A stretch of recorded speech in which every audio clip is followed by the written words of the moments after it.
여러분은 누군가 여러분에게 질문할 때 그 질문에 아주 분명하게 답을 하는 타입이신가요? 아니면 좀 고민하며 이렇게 좀 천천히 아주 신중하게 대답을 하는 타입이신가요? 뭐 예를 들어 지금 저와 여러분에게 누군가 카페에서 음료 한 잔 사주겠다고 이야기하면 여러분 지금 어떤 음료를 바로 말씀하실 건가요?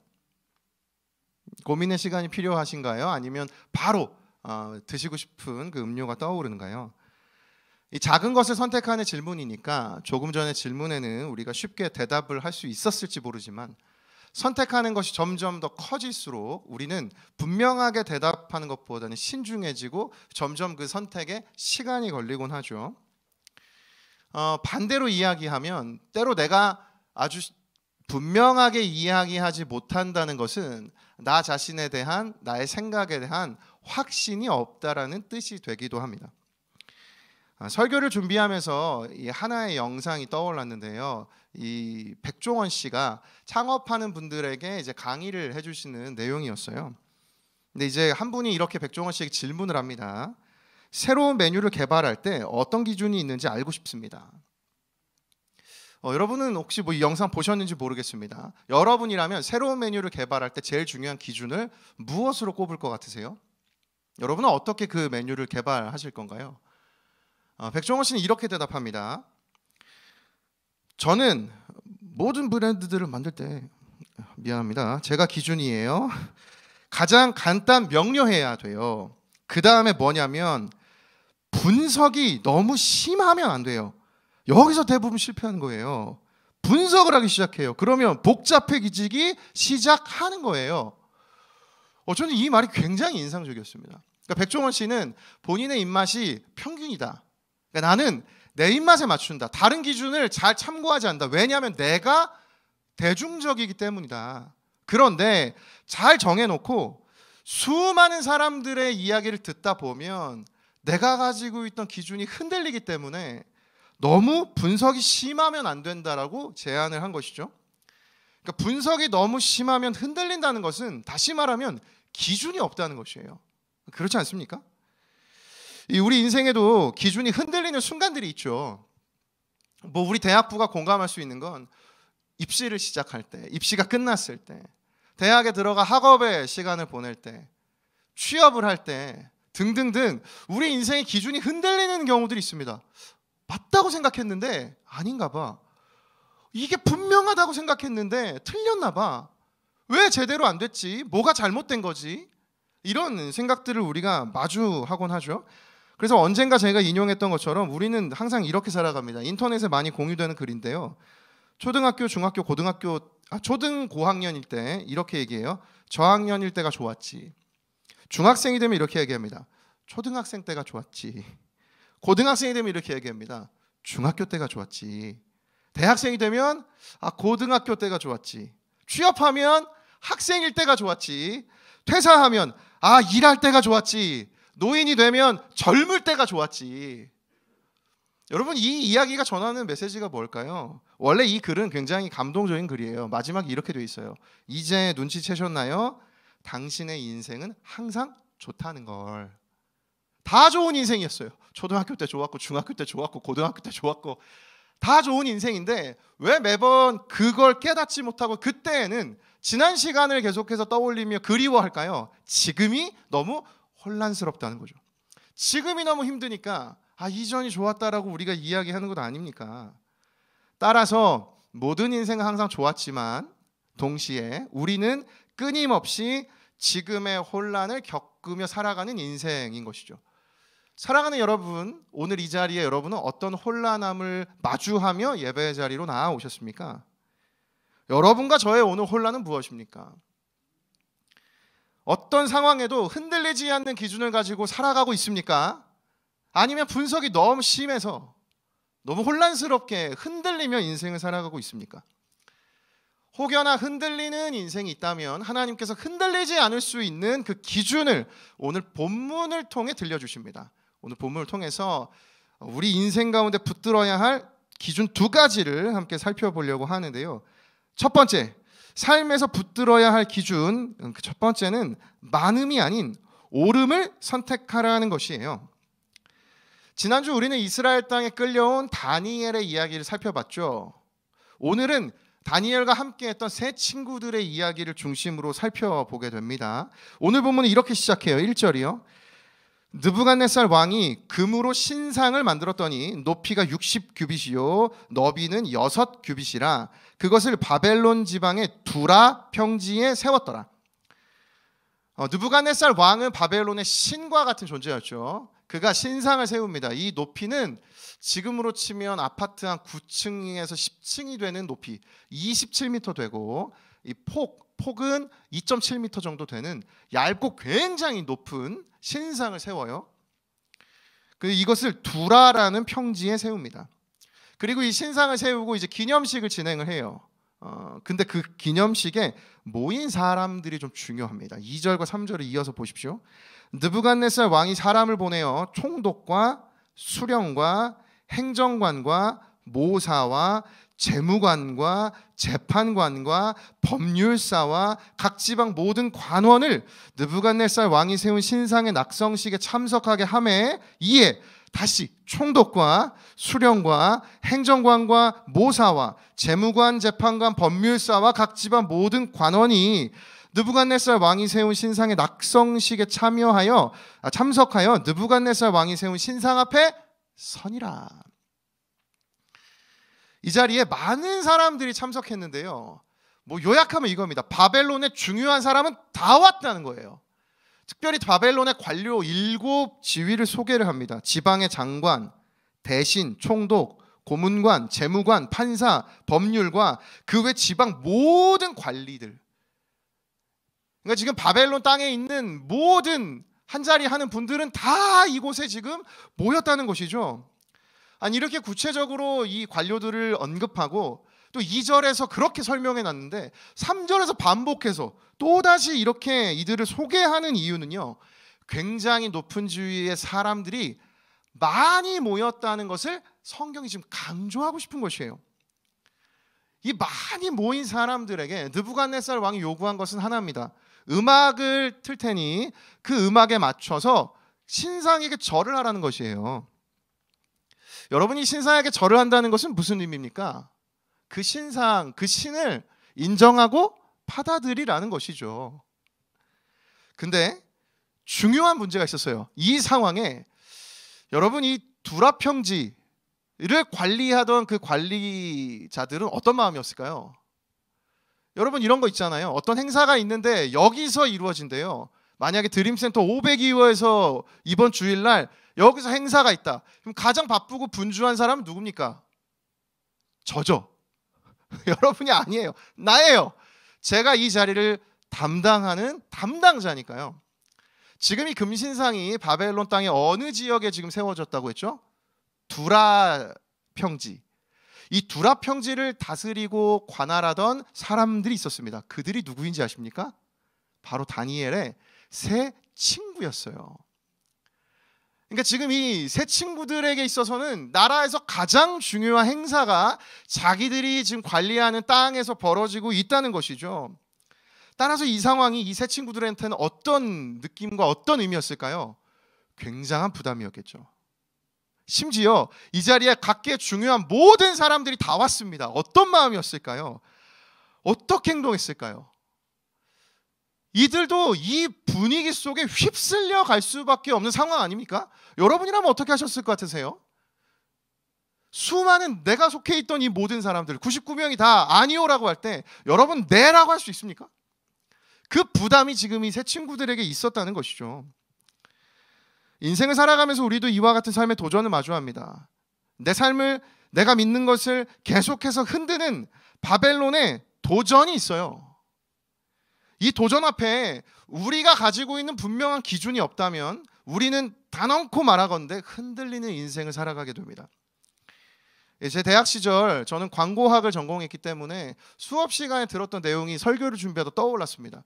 이 광고는 제일 중요한 건 크리에이티브예요. 가장 기발한 아주 굉장한 인사이트를 가지고 크리에이티브한 이 광고를 만들면 그 광고를 보고 사람들에게 인상을 심어주게 되죠. 아, 저 제품이 너무 좋다. 사고 싶다. 그 광고의 핵심은 구매까지 가는 게 아니에요. 인식을 시켜주는 겁니다. 그런데 그때 제가 수업을 듣던 시절 교수님이 이런 얘기 하셨어요. 그러니까 외국에서 엄청 기발한 광고들이 많지만 한국은 독특하게 우리나라는 이 셀럽의 영향력이 정말 큰 나라다. 그러니까 셀럽이 광고하면 신뢰도가 급상승한다는 거예요. 다른 나라보다 우리나라가 훨씬 더 그와 같은 효과가 일어난다고 하더라고요. 맞는 것 같습니다. 정말 유명한 셀럽들은 언제나 아주 중요한 이 광고계의 아주 중요한 인물들이죠. 광고비를 많이 받습니다. 왜요? 영향력이 크니까요. 반대로 이야기하면 우리나라는 다수의 흐름, 다수가 가는 그 흐름 속에 나도 포함되는 것이 굉장히 편안한 문화를 가지고 있다는 것 아닙니까? 이처럼 우리는 인생을 살아가면서 꽤 많은 영역에서 다수의 의견을 따라가죠. 여러분 최근에 나와 생각이 달랐지만 다수의 의견을 따라가셨던 적이 있으세요? 난 수련회 가기 싫은데 다 수련회 가니까 수련회 간다? 그건 좀 좋은 것 같긴 한데 대다수 많은 사람들이 선택하고 같은 생각을 가지는 것은 옳은 경우가 많죠. 그런데 분명하게 깨달아야 할 것이 있습니다. 많은 사람들이 가는 길이라고 그 길이 반드시 옳은 길은 아닙니다. 절대적이지 않다고요. 많음이 선택의 기준이 되어서 우리 인생에 많음을 따라가는 인생이 되어서는 안 됩니다. 사랑하는 여러분, 오늘 본문은 수많은 바벨론의 모든 능력 있고 정말 권세 있는 사람들은 다 그들이 따라간 흐름이 있었어요. 느부갓네살 왕이 제안하는 신을 받아들이라는 그 일을 모두 다 선택했습니다. 그런데 다니엘의 세 친구만은 그 길을 가지 않았어요. 왜냐하면 많음이 옳음이 아닐 때도 있기 때문입니다. 다니엘의 세 친구는 많음을 보고 선택하지 않았습니다. 무엇이 옳은 길인가를 보고 선택을 했던 것이에요. 따라서 우리 인생 가운데 많음이 선택의 기준이 되어서는 안 됩니다. 옳음이 선택의 기준이 되어야 하는 것이죠. 성경도 분명하게 이야기합니다. 시편 1편 1절부터 3절이요. 같이 한번 읽겠습니다. 시작. 복 있는 사람은 악인들의 꾀를 따르지 아니하며 죄인들의 길에 서지 아니하며 오만한 자들의 자리에 앉지 아니하고 오직 여호와의 율법을 즐거워하여 그의 율법을 주야로 묵상하는도다. 그는 시냇가에 심은 나무가 철을 따라 열매를 맺으며 그 잎사귀가 마르지 아니함 같으니 그가 하는 모든 일이 다 형통하리로다. 복 있는 사람은 악인들을 따르지 않는 길을 간다. 다른 길을 간다. 이들이 붙든 길은 무엇입니까? 오직 여호와의 율법을 즐거워하는 것. 하나님의 말씀을 주야로 묵상하는 인생. 여러분, 이것이 옳은 길인 것이에요. 많은 사람들이 선택하는 그것이 모두 다 옳은 것이 아닙니다. 사랑하는 여러분, 많음을 내 인생의 기준으로 갖지 마십시오. 옳음을 나의 인생의 기준으로 세우기를 축복합니다. 그래서 떨며 즐거워하다는 책이 있는데요. 이 책에 이 마이클 리브스 이 저자는 이렇게 얘기해요. 하나님의 섭리와 돌보심에 의존하지 않을 때 우리는 철저한 불확실성에 빠지게 된다. 다시 한 번 더. 하나님의 섭리와 돌보심에 의존하지 않을 때, 그러니까 하나님을 의존하지 않을 때 우린 철저한 불확실성에 빠지게 된다고요. 여러분, 우리가 인생을 살아가면서 왜 그토록 끊임없이 불확실성을 마주하게 될까요? 하나님을 온전히 의지하지 못하기 때문인 것입니다. 여러분, 내 그 내면에 그 영적 어둠의 영역을 오늘 이 예배를 통해서 발견하기 원합니다. 많음을 따라가는 나의 인생이었다면 여러분 그 길을 돌이키시는 은혜가 있기를 축복합니다. 많음이 아니에요. 옳음입니다. 성경도 다음과 같이 말씀해요. 디모데전서 6장 15절과 16절이요. 기약이 이르면 하나님이 그의 나타나심을 보이시리니 하나님은 복되시고 유일하신 주권자이시며 만왕의 왕이시며 만주의 주시요 오직 그에게만 죽지 아니함이 있고 가까이 가지 못할 빛에 거하시고 어떤 사람도 보지 못하였고 또 볼 수 없는 이신이 그에게 존귀와 영원한 권능을 돌릴지어다. 아멘. 성경은 분명하게 이렇게 얘기해요. 하나님은 복되시고 유일하신 주권자이시다. 여러분, 어떤 것도 나의 인생에서 빼앗아갈 수 없습니다. 어떤 것도 나의 인생 가운데 하나님이 주신 걸 가져갈 수 없습니다.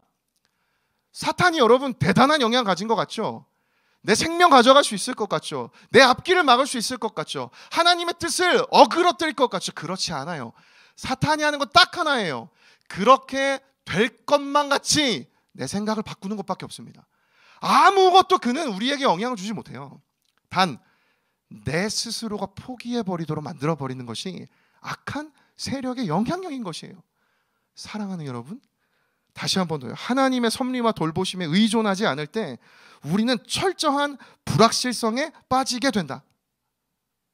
이 문장이 나의 인생 가운데 뒤집어지기를 원합니다. 오직 유일한 주권자 대신 하나님을 붙들며 나아감으로 철저한 확신으로 살아가는 우리 대학 1부의 모든 청년들의 인생 되기를 예수님의 이름으로 축복합니다. 저를 따라 선포하겠습니다. 많음이 아니라 오름입니다.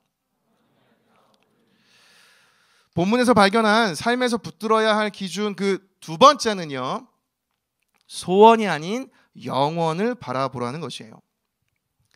이 다니엘 3장은요 굉장히 흥미로운 구조로 되어 있습니다.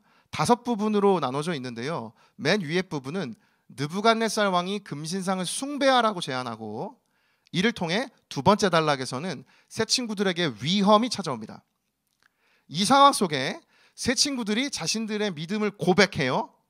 그러자 네 번째 단락에서 새 친구들이 위험에 있었지만 하나님이 그들을 구원해 주십니다. 그리고 마지막으로 금신상을 숭배하라고 얘기했던 느부갓네살 왕이 하나님을 경배하는 것으로 끝나요. 너무 신박하지 않습니까? 누가 도대체 성경을 썼을까요? 금신상을 숭배하던 느부갓네살이 마지막 부분에 하나님을 경배하는 자가 되고, 위험에 빠졌던 새 친구가 하나님의 구원을 경험하게 된다면 이 본문에서 5단락 중에 어디가 가장 중요할까요? 중간 단락입니다. 이 변화와 전환이 이루어지는 곳이 중간 단락이에요. 거기가 어디인가? 우리가 오늘 읽은 13절부터 18절까지의 말씀이에요. 그 부분에서 이 새 친구들의 고백이 굉장히 중요합니다. 그런데 오늘 이 명령을 따르지 않아서 왕이 금신상에 절하라고 했을 때 새 친구가 절하지 않습니다. 이 사실을 왕이 그 수많은 사람들 중에 지켜본 것이 아니에요. 왕이 이 소식을 누군가에게 전해 듣는데 그들이 좀 중요합니다. 그들이 누구인가? 8절인데요. 세 번역으로 한번 보십시오. 그때에 이 일과 관련하여 어떤 점성가들이 나서서 유다 사람들을 고발하였다. 여러분, 여기 점성가들이 혹시 누군지 아십니까? 이 점성가들은 다니엘 3장이 아니라 2장에서 이제 우리가 수련회 가서 살펴볼 본문인데, 2장에 이들이 먼저 등장해요. 바벨론의 지혜자들로 등장합니다. 느부갓네살 왕에게 문제가 있었어요. 그 문제를 풀기 위해 바벨론의 많은 지혜자들을 다 모읍니다. 그들이 이 본문에서 이야기한 점성가들이에요. 근데 이들이 다니엘 2장에서 바로 앞장에서 목숨의 위협을 당합니다. 느부갓네살 왕에게 죽을 위기에 처해요. 근데 그때 그들을 살려준 사람이 있습니다. 그가 바로 다니엘이에요. 다니엘과 새 친구들을 통해서 자기들의 목숨을 구원받아요. 그러니까 지금 다니엘과 새 친구는 이 점성가들에게 어떤 존재입니까? 바로 생명의 은인이죠. 아니, 그런데 이 바벨론의 지혜자들이 느부갓네살 왕에게 이 새 친구들이 지금 왕의 명령대로 하지 않는다고 고발을 했던 것이에요. 아니, 이런 배은망덕한 사람들이 어디 있습니까? 너무 지금 분노가 치밀어 오르죠. 왜 그랬을까요? 이들이 왜 다니엘과 새 친구들을 왕에게 고발했을까요? 그 마음을 엿볼 수 있는 힌트가 12절에 있어요. 12절 세 번역으로 한번 제가 읽어드릴게요. 임금님께서는 유다 사람인 사드락과 메삭과 아벳느고를 임명하여 바벨론 지방의 행정을 관리하도록 하셨습니다. 임금님, 그런데 그들은 임금님께 경의를 표하지 않으며 임금님의 신들을 섬기지도 않고 임금님이 세우신 그 신상에게 절을 하지도 않습니다. 여러분 찾으셨어요 혹시? 이들이 지금 새 친구들을 왜 고발했을까요? 이 본문에 분명히 숨겨져 있는데 다시 한번 제가 읽어드릴게요. 다시 한번 띄워주세요. 앞부분만 띄워주시면 됩니다. 임금님께서는 유다 사람인 사드락과 메삭과 아벳느고를 임명하여 바벨론 지방의 행정을 관리하도록 하셨습니다. 찾으셨어요? 유다 사람인 사드락과 메삭과 아벳느고를 바벨론 지방.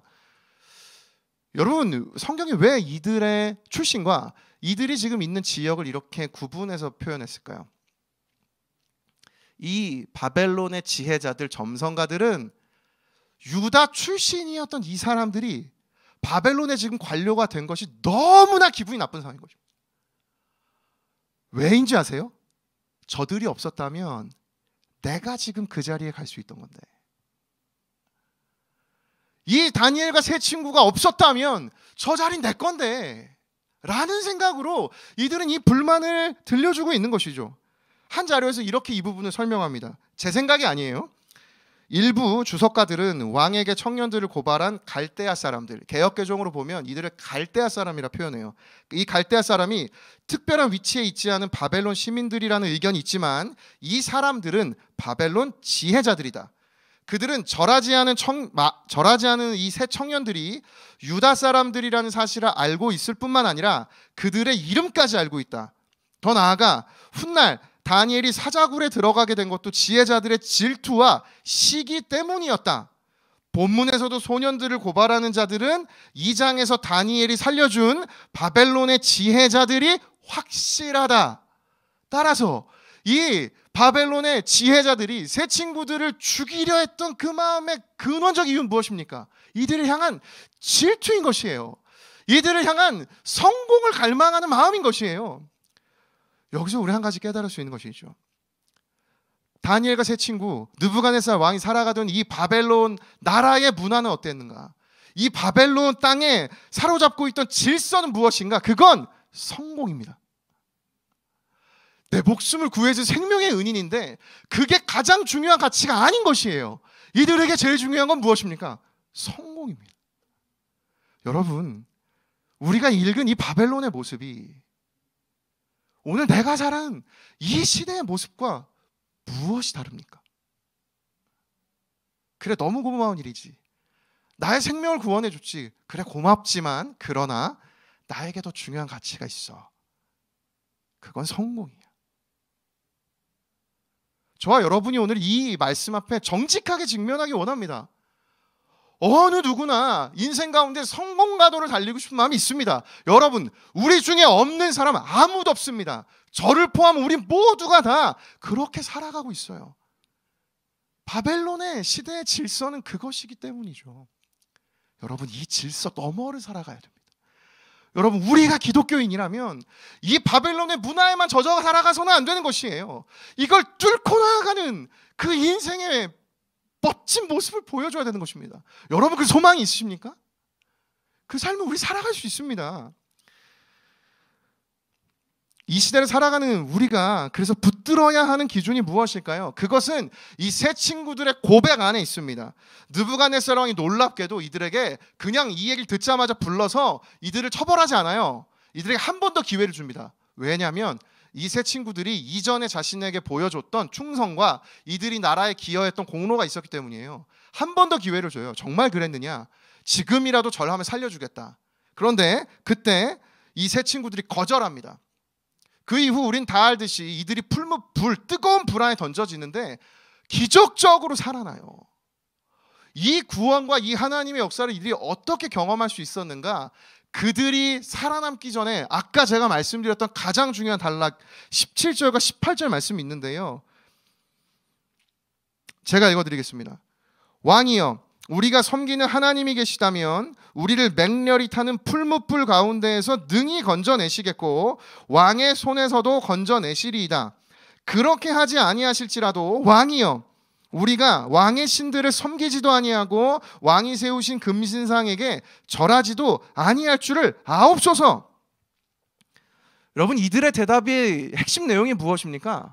이들은요, 하나님은 반드시 우리를 구하실 능력이 있다는 믿음의 고백인 것이에요. 반대로 오늘 내 인생 가운데 나의 생명, 진정한 나의 생명, 내 영혼의 생명은 느부갓네살 왕 당신이 어찌할 수 없다는 믿음인 것이에요. 그래서 이들은요, 지금 비록 눈앞에 죽음 가운데 있었는데 그 죽음을 벗어나고자 하는 하나님, 죽음을 모면케 하여 주시옵소서, 이 인생에 자기 소원을 붙든 것이 아니에요. 그게 중요했다면 하나님께 반드시 그렇게 기도했을 것입니다. 하나님, 지금 저를 반드시 살려주십시오. 내가 지금 사는 것이 중요합니다. 근데 세 친구는 그렇게 이야기하지 않았어요. 하나님이 그리 아니하실지라도 하나님이 아마 하나님이신 데는 변함이 없습니다. 그것은 바뀌지 않습니다. 그것은 여전히 참된 진리입니다. 내가 죽는다고 할지라도 하나님 당신은 여전히 살아계십니다. 여러분, 어떻게 세 친구가 이와 같은 고백을 할 수 있었을까요? 그들은 지금을 넘어 영원을 바라보는 시각이 있었기 때문이에요. 지금 이 순간이 자신들의 인생의 전부라고 생각한 것이 아니었기 때문입니다. 사랑하는 여러분, 소원을 위한 인생으로 살아가기를 원치 않습니다. 우리의 인생이 내 소원 이루는 인생 되기를 원하지 않습니다. 영원을 향해 달려나가는 인생 되기를 원합니다. 메시지 성경으로 보면 더 이것이 분명한데요. 우리 다니엘서 3장 16절부터 18절 자막을 보시고 같이 읽겠습니다. 시작. 사드락과 메삭과 아벳느고가 느부갓네살 왕에게 대답했다.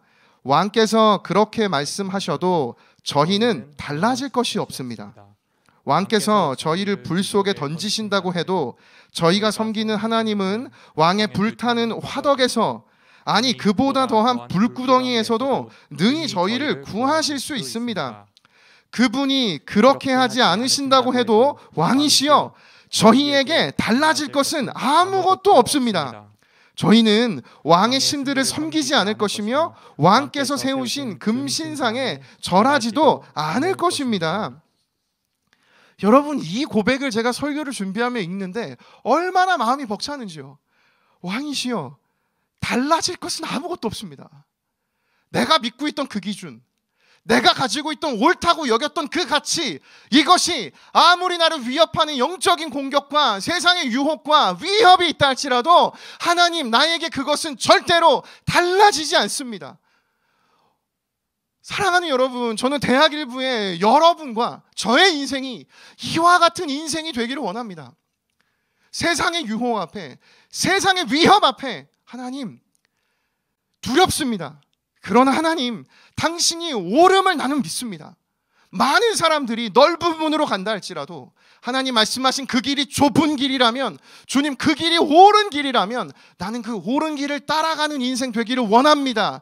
하나님, 내 인생의 지금 이 순간을 위해, 나의 육신을 위해, 나의 소원을 이루는 인생이 아니라 이것을 더 뛰어넘는 더 넓은 영적인 시각, 그 영원을 바라볼 수 있는 믿음을 나에게 더하여 주시옵소서. 사랑하는 여러분, 설교를 맺으려고 하는데요, 저와 여러분이 인생을 살아가면서 꿈꾸는 인생이 이와 같은 인생 아닙니까? 내가 만났을 때 감동되는 인생. 아, 어떻게 저 사람은 저런 시각으로 저런 모습으로 살아가지? 그런 자를 만나고 싶고, 그런 분을 만나서 내 멘토로 삼고 싶고, 우리가 그토록 끊임없이 스마트폰을 들고 매일매일마다 찾는 그 지혜는 왜 구하는 것입니까? 내 인생을 가장 윤택하게 만들, 가장 옳은 것만 같은 그 길을 찾는 것 아닙니까? 사랑하는 여러분, 저는 우리의 모든 인생이 그와 같은 영향력 있는 인생으로 변화되기를 원합니다. 다른 것을 준비하지 마세요. 다른 정보를 여러분 구하지 마세요. 유익한 정보들을 참고하시되 저와 여러분의 인생을 준비하십시오. 하나님, 내가 걸어온 그 길에서 내가 발견한 진리가 있습니다. 하나님, 당신이 옳습니다. 이것이 절대로 달라지지 않습니다. 이 다니엘과 세 친구의 고백이요, 저희에게 달라질 것은 아무것도 없습니다. 사랑하는 여러분, 우리의 인생의 마지막 날, 우리 모두가 하나님 앞에서 그날을 꿈꿉시다. 하나님, 제게 그 청년 시절 하나님 주셨던 그날의 그 감격, 내 인생을 살아가면서 때로는 아닌 것 같고 하나님이 틀린 것 같다 여겨진 때도 있었지만 나의 평생에 옳은 길 붙들고 이 자리까지 왔습니다. 주님, 나의 인생에 결단코 달라지지 않았던 그 기준, 당신이 나의 하나님이셨습니다. 여러분, 그 가치를 교회가 줄 수 있는 유일한 가치예요. 저는 여러분을 똑똑하게도 만들 수 없습니다. 저는 여러분을 부자로 만들 수도 없습니다. 저는 여러분에게 오늘 평안을 줄 능력이 없어요. 또 오늘 우리가 이 자리 예배하는 이유는 무엇입니까? 이 모든 것을 주관하신 그 하나님, 제가 여러분에게 전할 수 있는, 교회가 줄 수 있는 그 유일한 가치는 이거 하나예요. 하나님 당신만이 유일한 주관자이십니다. 설교를 맺으면서 제 친구, 저의 친구의 인스타에 이런 문구가 올라와 있더라고요. 이 문구가 건축가 유현준 교수님과 이제 우리나라 그 빅데이터 전문가인 송기령 씨의 대화 가운데 유현준 씨가 이런 말을 합니다. 자기 세계관이 없는 사람은 계속 다른 세계를 두리번거리기만 합니다. 여러분, 오늘 우리가 혼란스럽게 내 인생의 방향을 잡지 못한 이유가 무엇인지 아십니까? 내 인생에 이 인생을 살아갈 세계관이 없기 때문이에요. 진정한 내 인생의 주관자가 하나님이신가? 그분이 인정될 때 우리가 드릴 수 있는 가장 아름다운 반응이 예배인 것입니다. 한 책에 찬양을 할 텐데요, 한 책에 이런 말이 있습니다. 우리는 우리가 예배하는 대상들처럼 변한다. 따라서 오늘 우리에게 소망이 있는 것은 내가 예배하는 그 대상이 하나님이라면 나는 반드시 하나님을 따라 변할 수 있음을 믿습니다. 우리 마지막으로 로마서 1장 25절 새 번역 성경으로 함께 읽고요, 찬양하며 나아가도록 하겠습니다. 함께 읽겠습니다. 시작. 사람들은 하나님의 진리를 거짓으로 바꾸고 창조주 대신에 피조물을 숭배하고 섬겼습니다. 하나님은 영원히 찬송받으실 분이십니다. 아멘. 우리 이 말씀 기억하면서 새 찬양으로 함께 고백하며 나아가도록 하겠습니다. 여기 모인 우리의 예배, 여기 모인 우리의 예배는 특별한 사람들의 것이 아니라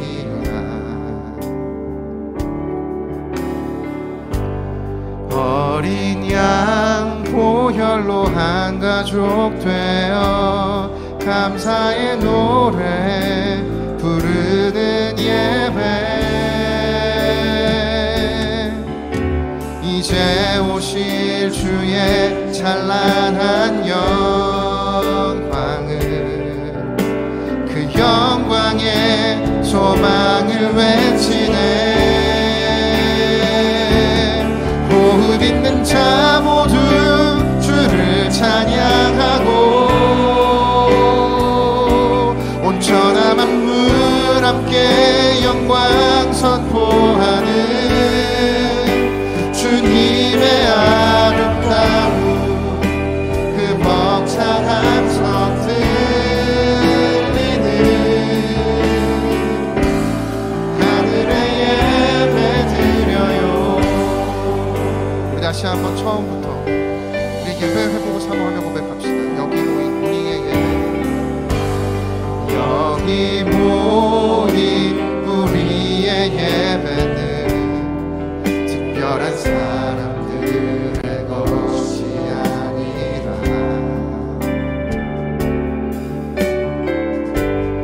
어린 양 보혈로 한 가족 되어 감사의 노래 부르는 예배, 이제 오실 주의 찬란한, 오실 주의 찬란한 영광을,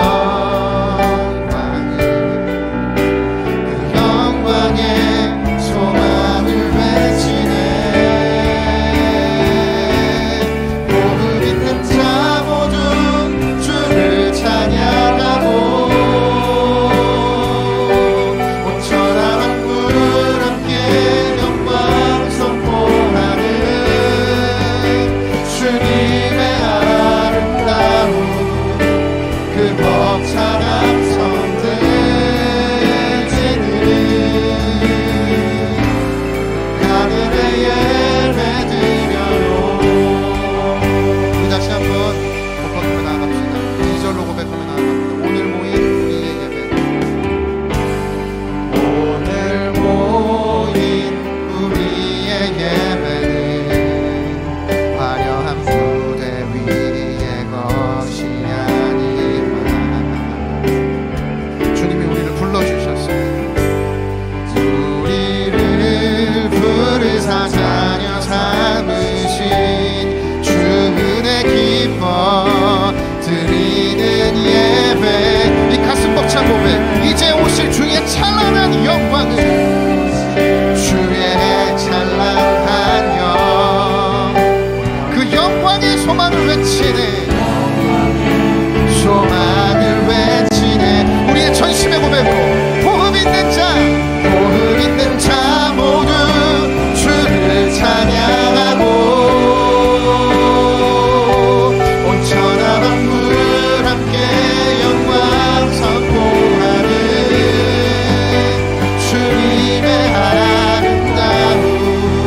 되기를 원합니다. 읽어드릴 텐데요, 들어보십시오.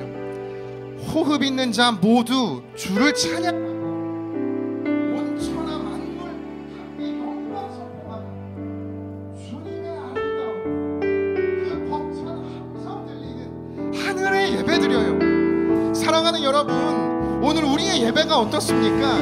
이 찬양의 가사처럼 하나님, 나의 예배가 이와 같은 예배가 되기를 원합니다. 오늘 이 자리가 그 예배의 자리가 되길 원하고, 이번 수련회가 하나님의 그 아름다움이 선포되고 그 주님의 영광이 선포되는 벅찬 함성 소리가 들리는 그 은혜의 예배의 자리 되게 하여 주시옵소서. 나의 예배가 회복되게 하여 주시옵소서. 우리 주여 한번 외치고 기도하며 나아갑니다.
주여, 함께 선포합니다. 주님을 예배하는 것, 예배하는 것, 주님을 기뻐하는 것, 나의 마음과 뜻 다해 주님 더 알기 원하네. 주님을 사랑하는 것, 주님을 갈망하는 것, 나의 유일한 소망. 다시 한번 고백하며 주님을 예배하는 것, 주님을 기뻐하는 것, 내 예배 회복을 사모합니다. 나의 마음과 뜻 다해 주님 더 알기 원하네. 주님을 사랑하는, 주님을 향한 갈망, 주님을 갈망하는 것, 나의 유일한 소망. 우리 마지막으로 선포합니다.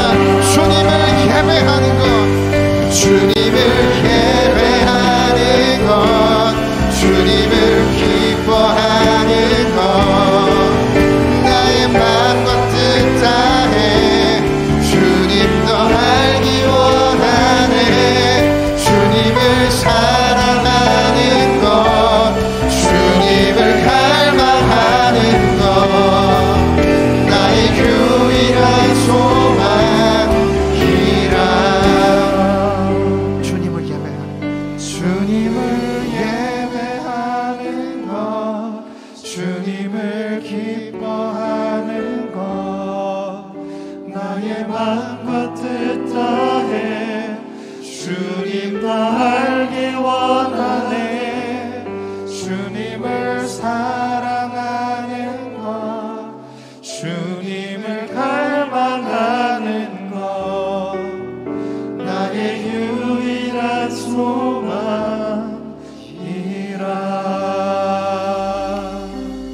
거룩하신 하나님 아버지, 다니엘과 이 친구들의 고백처럼 왕이시여, 저희에게 달라질 것은 아무것도 없습니다. 하나님 아버지, 바벨론과 같은 이 시대를 살아가는 우리에게 우리 인생의 순간순간마다 하나님 이 고백을 하나님께 고백하며 나를 향해 다가온 수많은 바벨론의 그 공격과 유혹 앞에 매일의 삶에 고백할 수 있는 우리의 고백 되게 하여 주시옵소서. 우리에게 소망이 있음 믿습니다. 여전히 성공의 질서에 사로잡혀서 인격을 뛰어넘어 나의 성공과 출세를 위해 나의 결과와 나의 어떤 성취와 수많은 이 욕심 앞에 서 있는 우리이지만, 내가 예배하는 대상을 따라 나의 인생이 변화될 수 있다면 하나님 오늘 우리에게 소망이 있음을 믿습니다. 나의 평생에 주님 한 분만을 바라며 이번 수련회를 통해 또 오늘의 이 예배를 통해 나의 인생이 주님만을 경배하며 예배하는 그 거룩한 인생으로 변화되게 하여 주시옵소서. 이 일을 이루어 가실 그 주님을 신뢰하며 지금 우리 구주 예수 그리스도의 은혜와 하나님 아버지의 다함없는 사랑과 성령의 교통하심이 오늘 이 자리 가운데 주님 한 분만을 바라며 주님만을 의지하며 나아가기를 다짐하며 예배하는, 결단하는 이 자리에 모인 모든 하나님의 사람들과 항상 함께 하시기를 간절히 축원하옵나이다. 아멘.